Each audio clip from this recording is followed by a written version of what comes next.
I remembered that half-awake moment of confusion very vividly. I groaned, blinked, and moved my mouth around as I blearily stared up at the dark ceiling. There was some sort of weird hair or something on my lip. Pulling at it, I felt a subtle, slippery tug in my throat, and it took another 3 seconds to slide the whole thread out. Disgusted and confused, I held it up to the sliver of moonlight coming in the window. What the hell is this thing? Some unknown girl's hair? No, it was wispier than that, more reflective and a little stickier.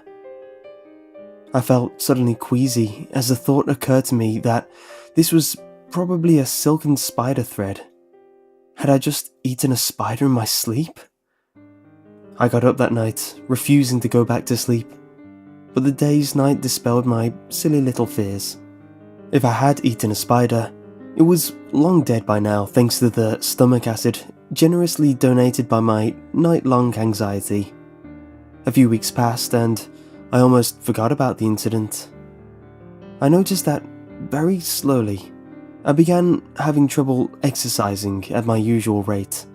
I was sleeping worse and groggy even when I did sleep. I thought that it might just be the season or allergies, and I tried to ignore it. Until I fell asleep at work, and my boss sternly told me to go see the doctor. I was never one for the doctor, but I was tired of being tired, so I finally manned up and went. I sat in the stark, white office, waiting for some time.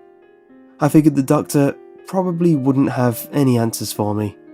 They never seemed to care enough to pursue individual mysteries, but I was hoping for a prescription or something. I sat still as the nurse did all the usual tests, blood pressure, pulse and so on. Nothing seemed out of the ordinary. She left and I waited some more. Finally, the doctor walked in and greeted me without looking. She asked about my symptoms, nodded a bit, and then used the stethoscope to listen to my chest. That's when she frowned. It might be some allergies or even asthma. Sounds a bit scratchy in there. That's what I thought, I told her. I've been racking my brain, hell, for a while. I even thought it was a spider I ate. She glanced up at me, making eye contact for the first time. You ate a spider? In my sleep, I think. She hesitated. There's this new spider infestation, African I think. We've had a couple bad reactions to bites.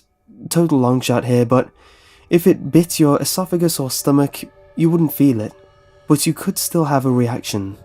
Let's get a soft tissue scan done.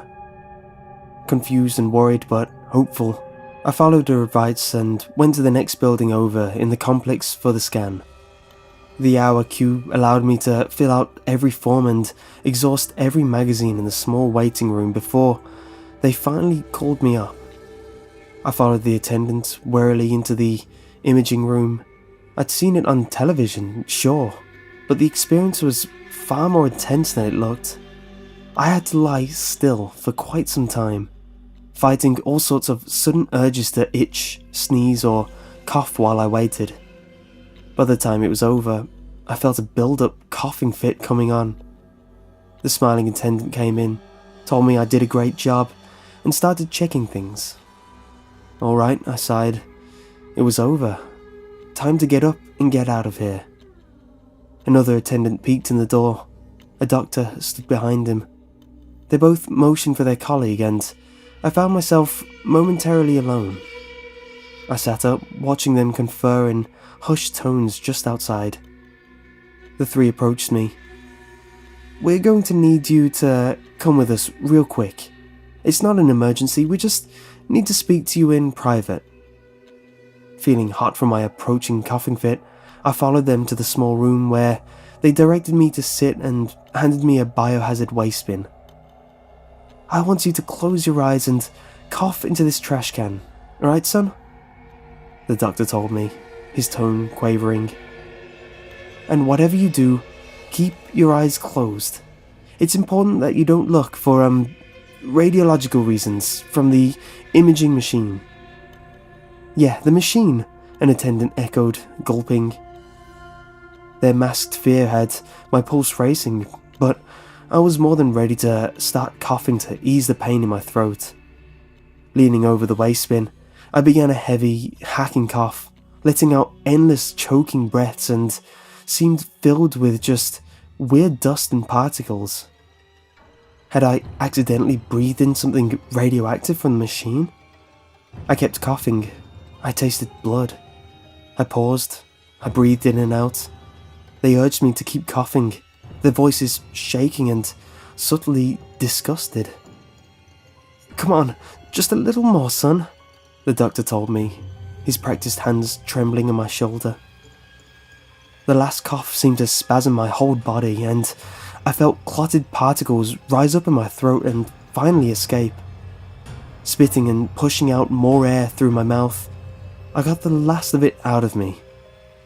Feeling much better, I made the mistake of relaxing and opening my eyes. The doctor saw me staring down and gripped my shoulders tight. "Don't panic, you're safe now. It's just that we saw the note about a spider you ate, and we did look at your stomach, but your stomach was fine. It was, well, they were attracted to moving air, see, and it had made webs and laid eggs, thousands of eggs, in your lungs." In shock, I nodded, unable to do anything but stare at the 3-inch thick pile of baby spiders roiling around in the bottom of the waste bin.